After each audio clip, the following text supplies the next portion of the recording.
All right, welcome back. We just heard from two candidates running for the city's highest office, Mayor of Victoria, David Crook and Jeff Bachnight. And now we go on to meet the third candidate who filed a familiar face to many and the publisher of a bilingual newspaper in Victoria, former City Councilman Emett Alvarez. And before we hear from him, we want to remind you that early voting has started and that will end on the Tuesday before the big day. So be sure you get out and vote before you forget.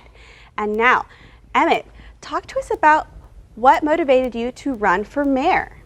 Well, I had been thinking about running for mayor even since the last election, and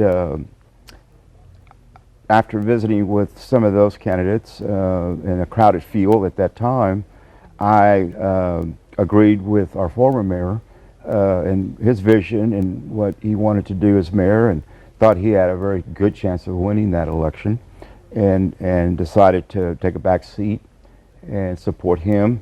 And I did tell him, I said, well, it's inevitable there's going to be a runoff, Mr. McCoy. And he looked at me and said, no, we're going to win without a runoff. I said, oh, I like that kind of enthusiasm. And his vision for Victoria overall, his service to the community, a well-respected individual. I said, no, this is the man.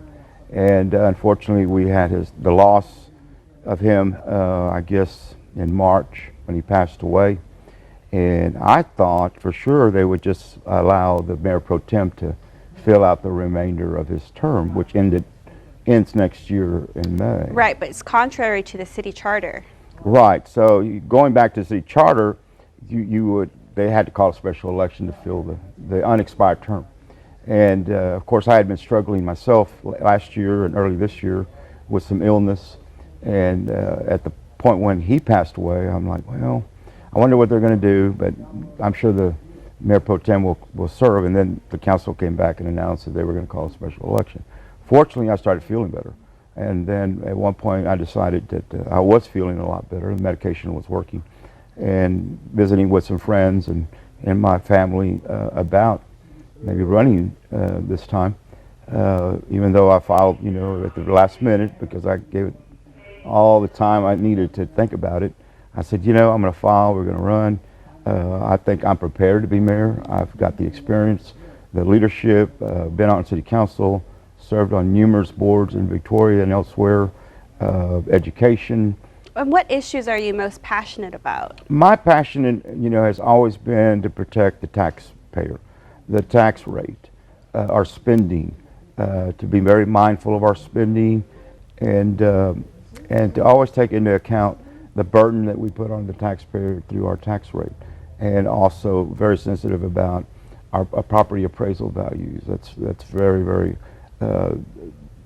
important to what I take into account when we're doing a budget, whether it's for the city or when I see other entities doing their budgets and their tax rates, because at the end of the day, it's an overall burden at the bottom line for all the taxing entities on the taxpayers. So really working between governmental agencies to have the best outcome. Absolutely. I've coined a phrase that it's not about more government, it's not about less government, it's about better government.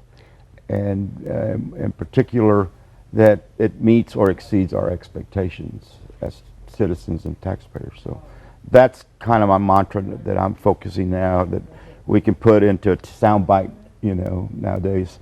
But it's something I think if we are true to it, we can make the taxpayers satisfied with what we do as a city, our county, or state and federal levels. Yeah.